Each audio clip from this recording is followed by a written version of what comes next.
O seu cérebro não sabe a diferença entre o que você vive e o que você imagina. Essa frase, quando realmente compreendida, desmonta tudo o que você acredita sobre dinheiro, esforço e realidade. Porque se o cérebro responde da mesma forma a uma experiência real ou a uma experiência vividamente imaginada, então a pergunta muda completamente. O que você está treinando todos os dias dentro da sua mente? A maioria das pessoas acorda e, antes mesmo de sair da cama, já começa a treinar o cérebro para a escassez. Elas pegam o celular, entram nas redes sociais, comparam suas vidas, sentem ansiedade, frustração, falta.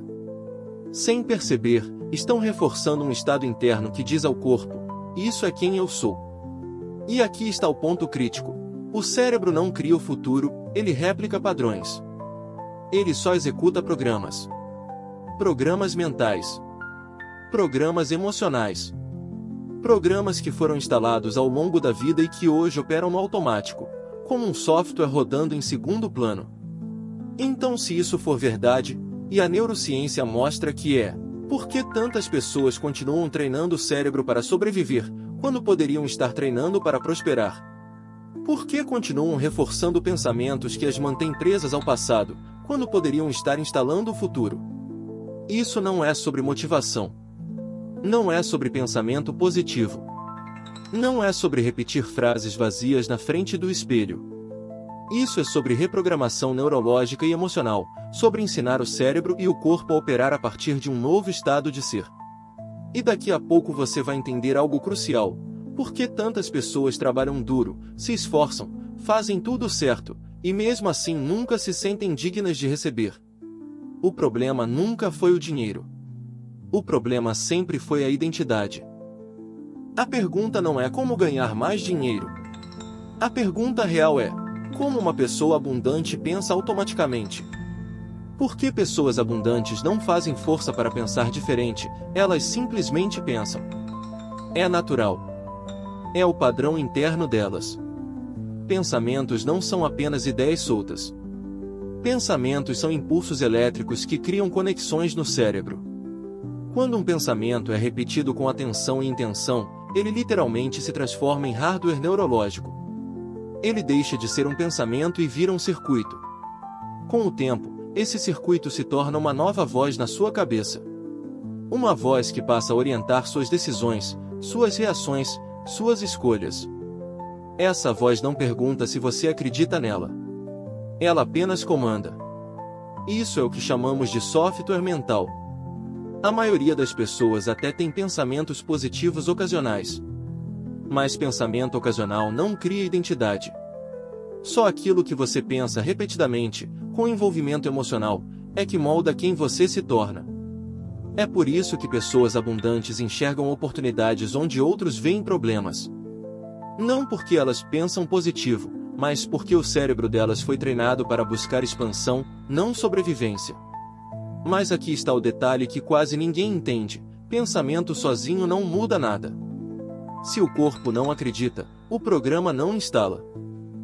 O ensaio mental é o momento em que você para de reagir à vida e começa a criá-la conscientemente. Antes de pegar o celular, antes de se expor ao ambiente, às notícias, às comparações e às urgências do mundo, você fecha os olhos. Esse gesto simples envia um sinal claro ao cérebro: agora eu estou no comando. Você deixa de ser estimulado de fora para dentro e passa a gerar informação de dentro para fora. Nesse estado, você começa a ensaiar quem você escolhe ser. Não de forma vaga, mas específica. Como uma pessoa abundante se levantaria da cama? Como ela caminharia até a cozinha? Como respiraria? Como sustentaria o corpo? Como sorriria? Como cumprimentaria alguém? Quanto mais detalhes você inclui, mais o cérebro entende que isso não é imaginação, é treinamento. Você então leva esse ensaio para situações reais do dia a dia. Uma chamada no Zoom. Uma conversa difícil. O trânsito. Um almoço de negócios. Você se vê reagindo com calma, clareza, presença e confiança. Você observa como essa versão de você fala, ouve, responde e se posiciona. O cérebro não questiona se isso já aconteceu. Ele apenas registra o padrão. A neurociência é clara: quando você está realmente presente, o cérebro não distingue uma experiência real de uma experiência vividamente imaginada. Os mesmos circuitos neurais são ativados. Os mesmos neurotransmissores são liberados. Em outras palavras, o cérebro começa a agir como se você já tivesse vivido aquele futuro. Com a repetição, algo profundo acontece. Você começa a instalar o hardware neurológico do futuro desejado. O cérebro deixa de ser um registro do passado, condicionado por memórias, traumas e hábitos antigos, e passa a se tornar um mapa de preparação para o futuro. Ele começa a prever, antecipar e alinhar o corpo para aquilo que está sendo ensaiado. Em pouco tempo, você percebe que não está mais tentando mudar. Suas ações começam a surgir naturalmente desse novo estado interno. Você anda diferente. Respira diferente. Reage diferente. E isso acontece porque, para o cérebro, você já esteve lá. Tudo o que resta agora é pisar nas pegadas que você mesmo criou. O cérebro deixa de ser um arquivo do passado e se torna um mapa do futuro. Mas o verdadeiro salto acontece quando o corpo começa a acompanhar essa mudança. Riqueza não é apenas uma ideia. Ela é um estado corporal. Postura.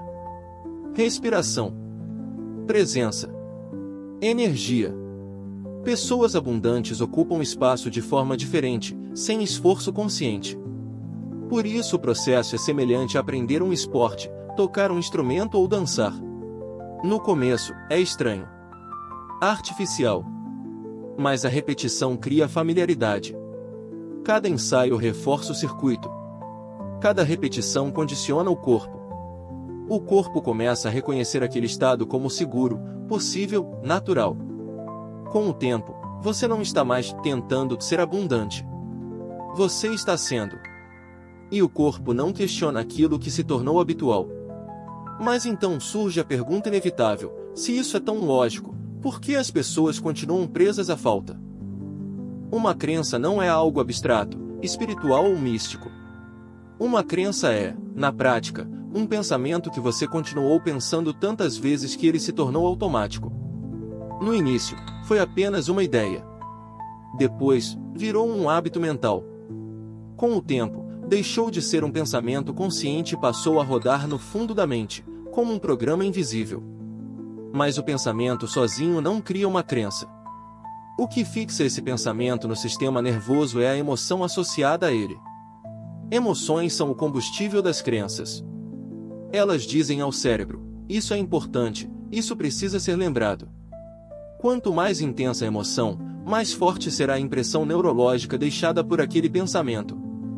3. É por isso que experiências emocionalmente carregadas, como traições, perdas, rejeições ou frases ouvidas na infância sobre dinheiro, valor ou merecimento, moldam crenças profundas. Não é o evento em si que define você, mas o sentimento que ficou gravado no corpo depois que o evento passou. O corpo, então, passa a viver no passado.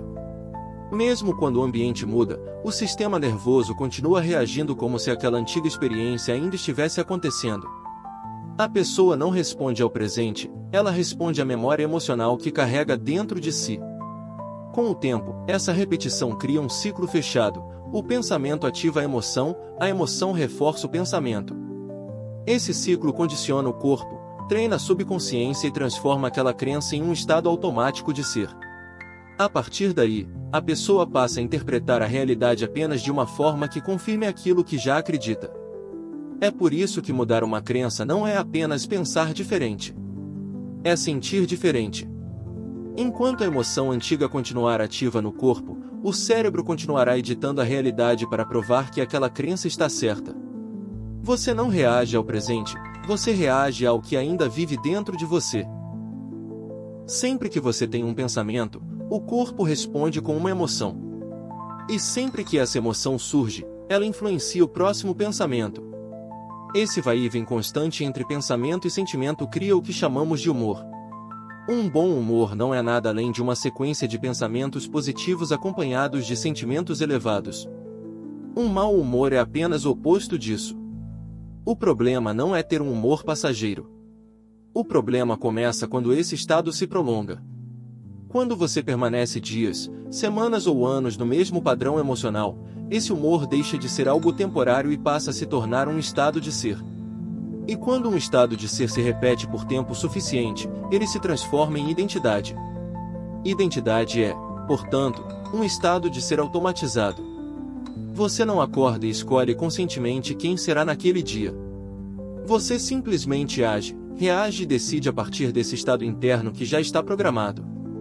Ele se torna tão familiar que você nem percebe que está vivendo dentro dele. É por isso que duas pessoas podem viver exatamente a mesma situação e terem experiências completamente diferentes. Uma vê oportunidade, a outra vê ameaça. Uma se expande, a outra se contrai. Como diz a ciência e a filosofia, as pessoas não veem o mundo como ele é, veem o mundo como elas são. A partir desse ponto, a realidade deixa de ser algo neutro. O cérebro começa a editar o mundo externo para confirmar a identidade interna. Ele filtra informações, ignora possibilidades e reforça padrões que façam você continuar sendo quem sempre foi. E enquanto essa identidade não for questionada e transformada, nenhuma mudança externa se sustenta. Você pode ganhar dinheiro, mudar de cidade ou de relacionamento, mas, cedo ou tarde, vai recriar a mesma realidade. Por isso, a verdadeira pergunta não é o que eu quero mudar na minha vida, e sim, quem eu estou sendo sem perceber. Toda transformação real começa com uma decisão. Mas não qualquer decisão, uma decisão carregada de emoção. Traumas geralmente operam em uma escala emocional de 6 ou 7.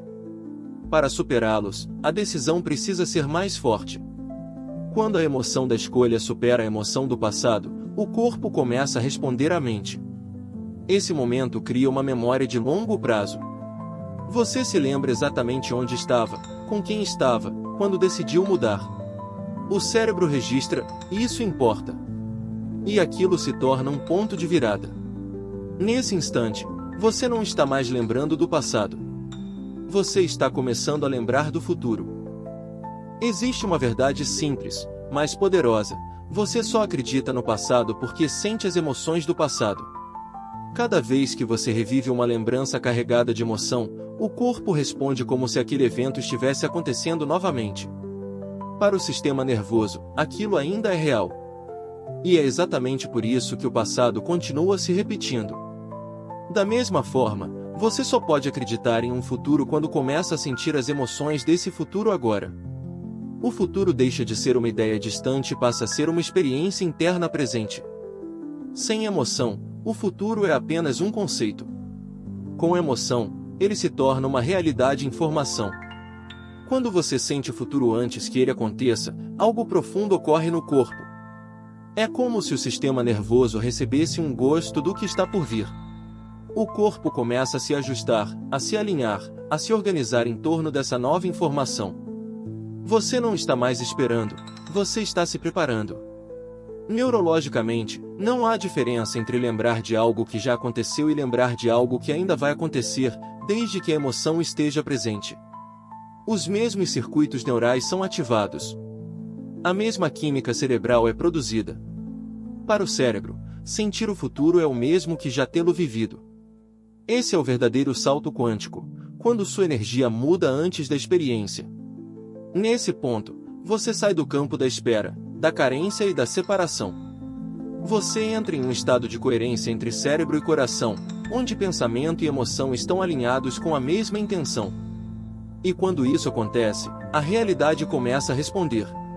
Suas escolhas mudam. Suas atitudes mudam. As oportunidades começam a aparecer. Não porque você está forçando o mundo, mas porque você se tornou a pessoa que vive naquele futuro.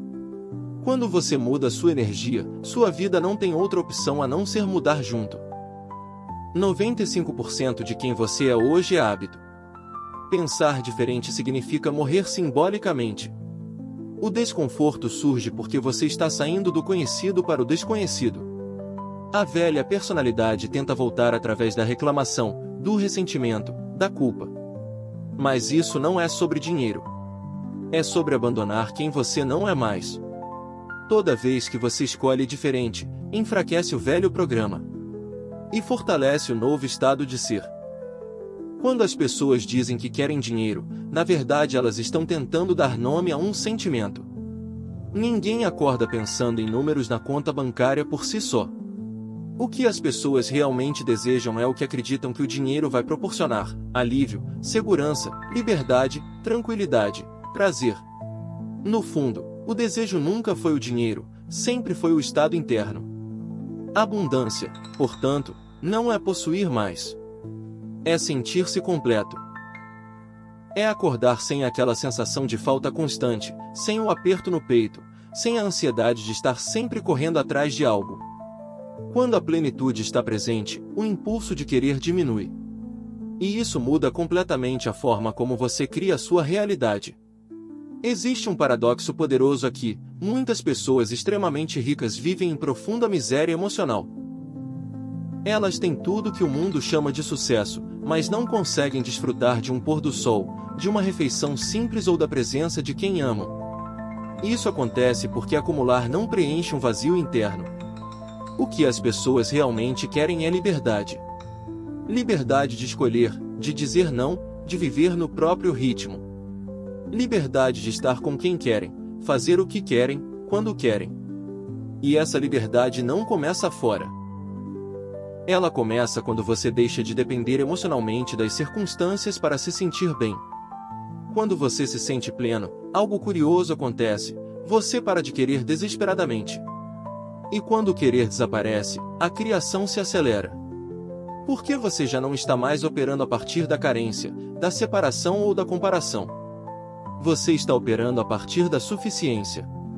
É por isso que as pessoas que vivem em plenitude atraem mais oportunidades, conexões e experiências.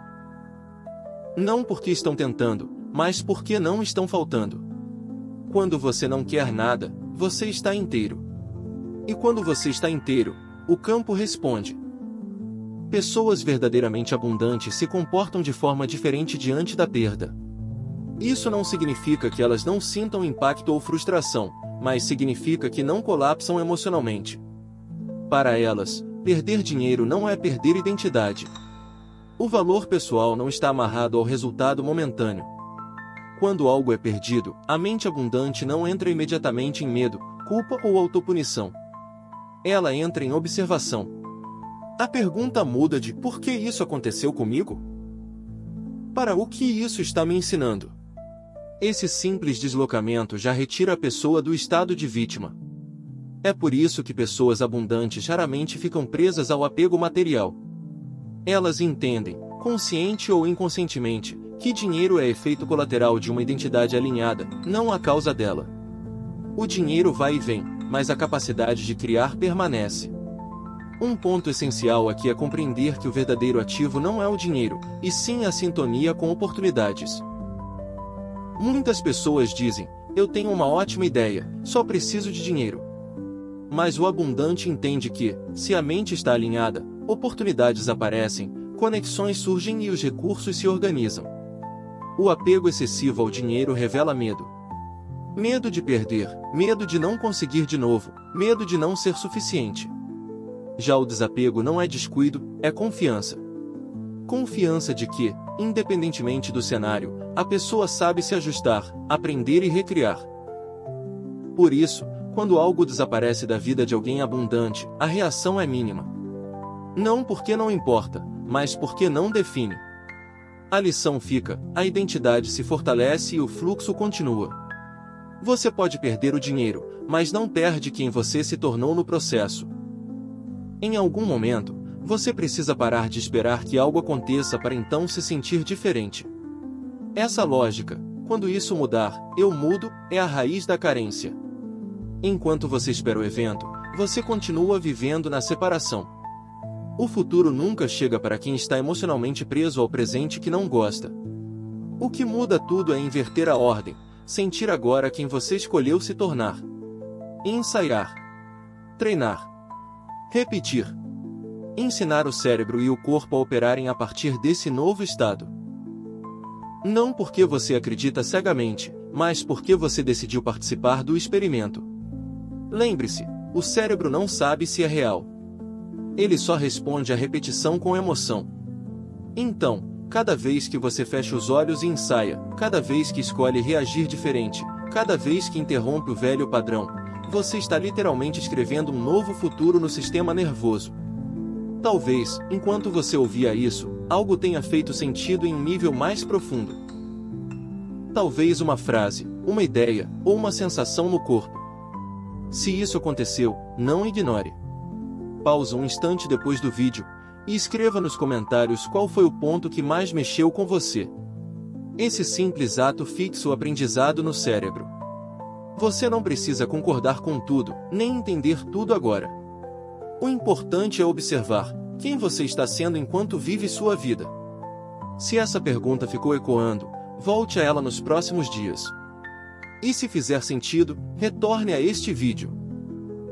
Cada repetição instala um novo padrão. Porque, no fim, não é sobre assistir conteúdos. É sobre se tornar alguém diferente enquanto assiste. E quando você muda sua energia, suas escolhas mudam. Quando suas escolhas mudam, sua realidade acompanha. Se isso fez sentido para você, permaneça nesse estado. O resto vem naturalmente.